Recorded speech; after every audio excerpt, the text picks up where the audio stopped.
Hey everyone, welcome back to another TLDR version of the live letter. In this specific video, we're going to be covering the arranged caster classes. And as far as general changes to casters, they really haven't had much adjustments. The only thing that's been noted is the fact that your Addle ability will work similar to the way that they're going to be changing the Feint ability, and that is that while it will still give its magical reduction, it will now give a lesser percentage of physical reduction as well.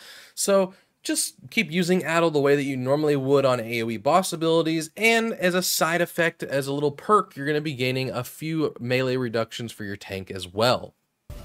Starting off, let's talk about our caster king of DPS, the Black Mage, which has actually seen a few changes, and that is that Enochian is actually going to now become a trait that will automatically be applied to us while under the effects of either Astral Fire or Umbral Ice. So rather than needing to sort of proc this and keep it up, it's just going to be a passive thing, which makes it a lot easier to maintain and not really have to worry about it falling off whenever a boss goes immune or in transitional phases.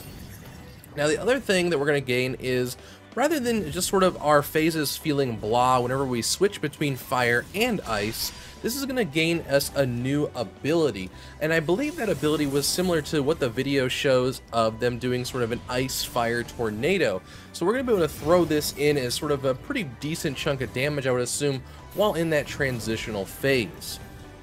Now the other things that are going to change as far as Black Mage gameplay is that we're going to see some of our proc timings be increased, so we're not really going to manage a lot of fast-paced procs with this class. It's still going to be sort of the hard-hitting cast timer class, and our Fire 2 and Blizzard 2 abilities, which were kind of our only source of, AoE aside from, thunders and stuff, really never hit that hard, so we're finally going to see an upgraded version of those abilities moving onward into Endwalker. So I think that that's going to now become part of our AoE rotation, and it will do actually adjustable worthy damage that we really needed to see whenever it came towards Black Mage AoE. And the final thing that was noted is that our Sharp Cast will actually have 2 charges to it, so that's going to be a really nice thing as far as needing some mobility for the Black Mage and allowing a little bit more room for error in those changes. Up next, let's talk about the Red Mage, which actually after a few of these changes, I think we're going to see a lot more of them, considering they are really fun to play, and they're gaining some unique buffs that will allow them to be a little bit more raid friendly than they already are.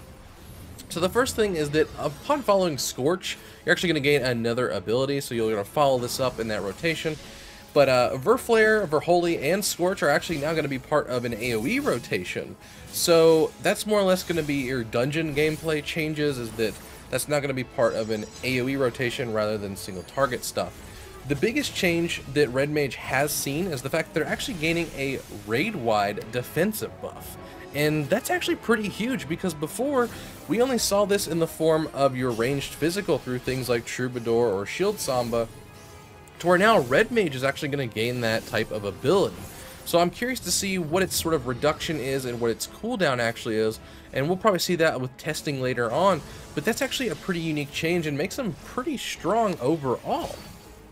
Now, there have been a couple other sort of minor tweaks and adjustments, like Manification will now allow 1 full combo to be used, Displacement and Engagement potencies are now the same.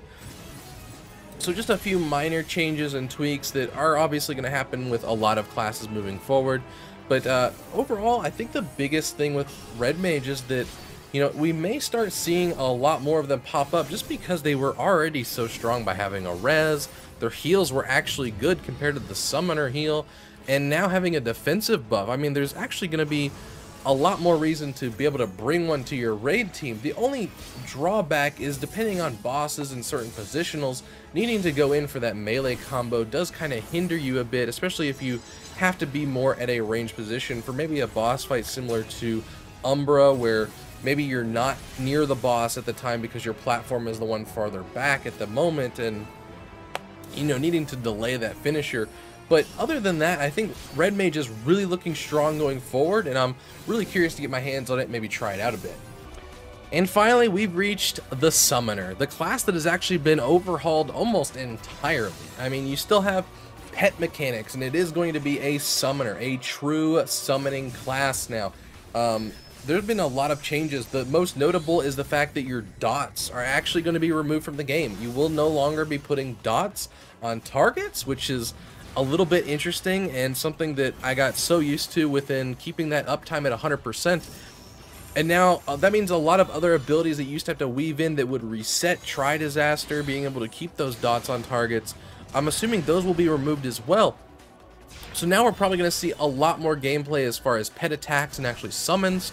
You know, in the demo video, we got to see a Garuda, a Titan, and an Ifrit summon, and there was a little timer number below them, so I'm assuming that meant that you got that many abilities of that boss to use. There was, I believe, 4 from Garuda, 4 from Titan, and only 2 from Ifrit, meaning that that one probably did more damage. Now, I'm not sure if that means that the Ifrit ones are more single target, while Garuda ones are more AoE related, similar to the way that the Eggies worked.